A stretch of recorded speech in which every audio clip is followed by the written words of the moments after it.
ಶಾರದಾ ಶಾರದಾಂ ಭೋಜವದನಾ ವದನಾಂಬುಜೇ ಸರ್ವದಾ ಸರ್ವದಾಸ್ಮಾಕಂ ಸನ್ನಿಧಿಂ ಸನ್ನಿಧಿಂ ಕುರ್ಯಾತ್. ಸಮಸ್ತ ವೀಕ್ಷಕರಿಗೂ ಜುಲೈ ತಿಂಗಳ ಕನ್ಯಾ ರಾಶಿಯ ಮಾಸ ಭವಿಷ್ಯದ ಕಾರ್ಯಕ್ರಮಕ್ಕೆ ಸುಸ್ವಾಗತ. ನಾವು ಮೊದಲಿಗೆ ಈ ಮಾಸದಲ್ಲಿ ನಡೆಯುವಂತಹ ಗ್ರಹಗಳ ಬದಲಾವಣೆಗಳ ಬಗ್ಗೆ ತಿಳಿದುಕೊಳ್ಳೋಣ. ಈ ತಿಂಗಳ 13ನೇ ತಾರೀಕಿನಂದು ಶನಿಗ್ರಹ ವಕ್ರಗತಿಯನ್ನು ಹೊಂದುತ್ತಾ ಇರುವಂಥದ್ದು. 16ನೇ ತಾರೀಕಿನಂದು ರವಿಗ್ರಹ ಕಟಕ ರಾಶಿಗೆ, 26ನೇ ತಾರೀಕಿನಂದು ಶುಕ್ರಗ್ರಹ ಮಿಥುನ ರಾಶಿಗೆ, 28ನೇ ತಾರೀಕಿನಂದು ಕುಜಗ್ರಹ ಕನ್ಯಾ ರಾಶಿಗೆ ಪ್ರವೇಶವನ್ನು ಮಾಡ್ತಾ ಇರುವಂಥದ್ದು. ಇದಿಷ್ಟು ಕೂಡ ಈ ಮಾಸದಲ್ಲಿ ನಡೆಯುವಂತಹ ಪ್ರಮುಖವಾದ ಗ್ರಹಗಳ ಬದಲಾವಣೆ. ನಾವೀಗ ಇದನ್ನೆಲ್ಲ ಆಧರಿಸಿ ಈ ಮಾಸದಲ್ಲಿ ಕನ್ಯಾ ರಾಶಿಯವರಿಗೆ ಯಾವ ರೀತಿಯಾದಂತಹ ಫಲ ಪ್ರಾಪ್ತಿಯಾಗಲಿದೆ ಅಂತ ಹೇಳಿ ಒಂದೊಂದಾಗಿ ನೋಡ್ತಾ ಹೋಗೋಣ. ಮೊದಲನೇದಾಗಿ, ನಿಮಗೆ ಈ ಮಾಸದಲ್ಲಿ ದ್ವಿತೀಯ ಭಾವದ ಅಧಿಪತಿಯಾದಂತಹ ಶುಕ್ರಗ್ರಹ ನವಮ ಭಾವದಲ್ಲಿ ಭಾಗ್ಯಸ್ಥಾನದಲ್ಲಿ ಸ್ಥಿರವಾಗಿರುವಂಥದ್ದು. ಹಾಗಾಗಿ ಬಂಧುಗಳ ನಡುವೆ ಏನಾದರೂ ವೈಮನಸ್ಯಗಳು ಉಂಟಾಗಿದ್ದಂತಹ ಸಂದರ್ಭದಲ್ಲಿ, ಅಂದರೆ ಸಂಬಂಧಿಕರ ನಡುವೆ ಈ ಹಿಂದೆ ಏನಾದರೂ ವೈಮನಸ್ಯಗಳೆಲ್ಲ ಉಂಟಾಗಿದ್ದರೆ, ಮನಸ್ತಾಪಗಳೆಲ್ಲ ಉಂಟಾಗಿದ್ದರೆ ಅದೆಲ್ಲ ಈ ಮಾಸದಲ್ಲಿ ಬಗೆಹರಿಯುತ್ತೆ. ಹಾಗೆ ಕುಟುಂಬಕ್ಕಾಗಿ ಒಂದಷ್ಟು ಹಣದ ವಿನಿಯೋಗವನ್ನು ನೀವು ಈ ಮಾಸದಲ್ಲಿ ಮಾಡ್ತೀರಿ. ಕುಟುಂಬದ ಸದಸ್ಯರಿಗಾಗಿ ಅಥವಾ ಕುಟುಂಬಕ್ಕೆ ಯಾವುದೋ ಒಂದು ವಸ್ತು ಬೇಕಾಗಿರುತ್ತೆ, ಅದಕ್ಕಾಗಿ ಒಂದಷ್ಟು ಕುಟುಂಬಕ್ಕಾಗಿ ಹಣದ ಒಂದು ವಿನಿಯೋಗವನ್ನು ನೀವು ಈ ಮಾಸದಲ್ಲಿ ಮಾಡ್ತೀರಿ. ಇನ್ನು ಈ ಹಿಂದೆ ಹೂಡಿಕೆ ಮಾಡಿದ್ದಂತಹ ಹಣ ಈ ಮಾಸದಲ್ಲಿ ನಿಮ್ಮ ಕೈ ಸೇರುತ್ತೆ. ರವಿಗ್ರಹ ನಿಮಗೆ ಏಕಾದಶ ಭಾವದಲ್ಲಿ ಸ್ಥಿರವಾಗಿರುವಂಥದ್ದು. ಹಾಗಾಗಿ ಚಿನ್ನದ ವ್ಯಾಪಾರಿಗಳಿಗೆ, ಸರ್ಕಾರಿ ಉದ್ಯೋಗಿಗಳಿಗೆ, ವೈದ್ಯರಿಗೆ ಮತ್ತು ಬ್ಯಾಂಕ್ಗಳಲ್ಲಿ ಕೆಲಸ ಮಾಡುವಂತಹ ವ್ಯಕ್ತಿಗಳಿಗೆ ಈ ಮಾಸದಲ್ಲಿ ಅತ್ಯಂತ ಉತ್ತಮವಾಗಿ ಲಾಭ ಅಂತ ಹೇಳುವಂಥದ್ದು ಉಂಟಾಗುತ್ತೆ. ಇನ್ನು ಪಿತ್ರಾರ್ಜಿತವಾದಂತಹ ಆಸ್ತಿಯ ವಿಚಾರದಲ್ಲಿ ಏನಾದರೂ ವಿವಾದಗಳು ಇದ್ದಂತಹ ಪಕ್ಷದಲ್ಲಿ ಅದೆಲ್ಲ ಬಗೆಹರಿಯುವುದಕ್ಕೆ ಈ ಮಾಸದಲ್ಲಿ ಅತ್ಯಂತವಾಗಿ ಅವಕಾಶ ಇದೆ. ನಿಮಗೆ ದಶಮ ಭಾವದ ಅಧಿಪತಿಯಾದಂತಹ ಬುಧಗ್ರಹ ದಶಮ ಭಾವದಲ್ಲೇ ಸ್ಥಿರವಾಗಿರುವಂಥದ್ದು ಈ ಮಾಸದಲ್ಲಿ. ಆ ಸಂದರ್ಭದಲ್ಲಿ ದಶಮೇಶೇ ಸುಖೇ ಕರ್ಮೆ ಜ್ಞಾನವಾನ್ ಸುಖ ವಿಕ್ರಮಃ ಗುರುದೇವಾರ್ಚನರತೋ ಧರ್ಮಾತ್ಮ ಸತ್ಯ ಸಂಯುತ ಅಂತ ಹೇಳಿರುವಂಥದ್ದು. ಮುಖ್ಯವಾಗಿ ವಿದ್ಯಾರ್ಥಿಗಳಿಗೆಲ್ಲ ಈ ಮಾಸ ಅತ್ಯಂತ ಉತ್ತಮವಾಗಿದೆ.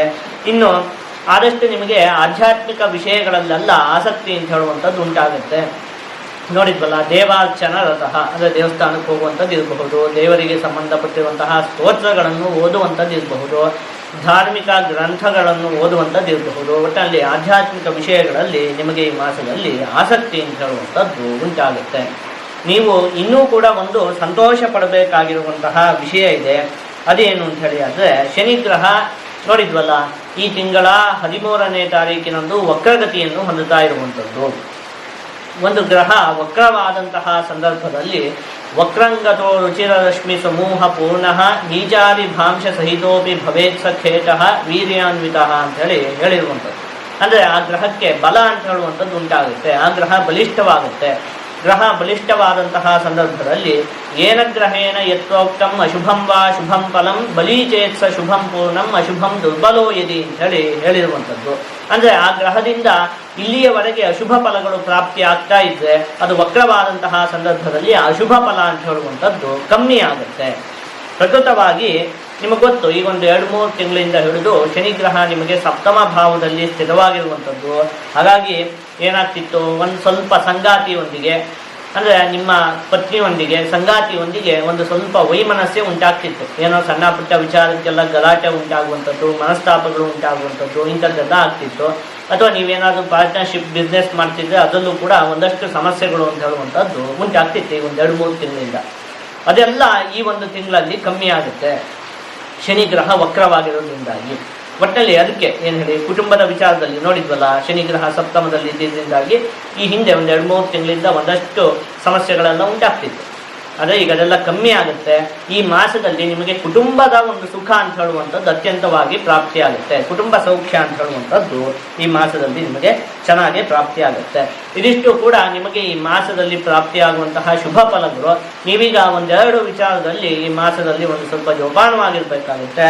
ಮೊದಲನೇದು, ಕಾಲಿಗೆ ಸಂಬಂಧಪಟ್ಟಿರುವಂತಹ ಆರೋಗ್ಯದ ವಿಚಾರದಲ್ಲಿ ನೀವು ಒಂದು ಸ್ವಲ್ಪ ಜೋಪಾನವಾಗಿ ಇರಬೇಕಾಗತ್ತೆ. ಇನ್ನೊಂದು, ಸಾಲ ನೀಡುವಂಥದ್ದು ಬೇಡ. ಅಂದರೆ ಯಾರೋ ಬಂದು ಏನೋ ಕೇಳ್ತಾರೆ, ತಕ್ಷಣ ನೀವು ತೆಗೆದುಕೊಟ್ಬಿಟ್ರೆ ಮತ್ತೆ ಆ ದುಡ್ಡು ನಿಮಗೆ ವಾಪಸ್ ಬರುವುದಿಲ್ಲ. ಹಾಗಾಗಿ ಸಾಲವನ್ನು ಕೊಡುವುದಕ್ಕೆ ಹೋಗುವುದು ಬೇಡ.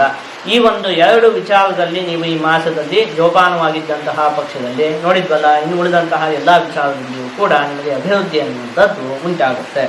ಈಗ ಇದನ್ನೆಲ್ಲ ಒಟ್ಟುಗೂಡಿಸಿ ಒಂದೊಂದೇ ವಿಚಾರದಲ್ಲಿ ಈ ಮಾಸದಲ್ಲಿ ಯಾವ ರೀತಿಯಾದಂತಹ ಫಲ ಪ್ರಾಪ್ತಿಯಾಗಲಿದೆ ಅಂತ ಹೇಳಿ ನೋಡ್ತಾ ಹೋಗೋಣ. ಮೊದಲನೇದಾಗಿ ಆರೋಗ್ಯಕ್ಕೆ ಸಂಬಂಧಪಟ್ಟಿರುವಂತಹ ವಿಚಾರದಲ್ಲಿ, ಕಾಲಿಗೆ ಸಂಬಂಧಪಟ್ಟಿರುವಂತಹ ಆರೋಗ್ಯದ ವಿಚಾರದಲ್ಲಿ ನೀವು ಒಂದು ಸ್ವಲ್ಪ ಜೋಪಾನವಾಗಿರ್ಬೇಕಾಗುತ್ತೆ. ಇನ್ನು ವಿದ್ಯೆ ಮತ್ತು ಕುಟುಂಬಕ್ಕೆ ಸಂಬಂಧಪಟ್ಟಿರುವಂತಹ ವಿಚಾರದಲ್ಲಿ ಈ ಮಾಸ ಉತ್ತಮವಾಗಿದೆ. ಹಣಕಾಸಿಗೆ ಸಂಬಂಧಪಟ್ಟಿರುವಂತಹ ವಿಚಾರದಲ್ಲಿಯೂ ಕೂಡ ಈ ಮಾಸ ಉತ್ತಮವಾಗಿದೆ, ಆದರೆ ಸಾಲವನ್ನು ಕೊಡುವಂಥದ್ದು ಬೇಡ. ಇನ್ನು ಉದ್ಯೋಗಕ್ಕೆ ಸಂಬಂಧಪಟ್ಟಿರುವಂತಹ ವಿಚಾರದಲ್ಲಿ ಈ ಮಾಸ ಉತ್ತಮವಾಗಿದೆ. ಆದಷ್ಟು ನೀವು ಈ ಮಾಸದಲ್ಲಿ ಸುಬ್ರಹ್ಮಣ್ಯ ಸ್ವಾಮಿಯ ಆರಾಧನೆಯನ್ನು ಮಾಡಬೇಕು. ನೀವು ಹೀಗೆ ಮಾಡುವುದರಿಂದ ನಿಮಗೆ ಯಾವುದೇ ಅಶುಭ ಫಲ ಪ್ರಾಪ್ತಿಯಾಗುವುದಿಲ್ಲ, ಜೊತೆಗೆ ಎಲ್ಲ ಶುಭ ಫಲಗಳು ಕೂಡ ಸಂಪೂರ್ಣವಾಗಿ ಪ್ರಾಪ್ತಿಯಾಗುತ್ತೆ.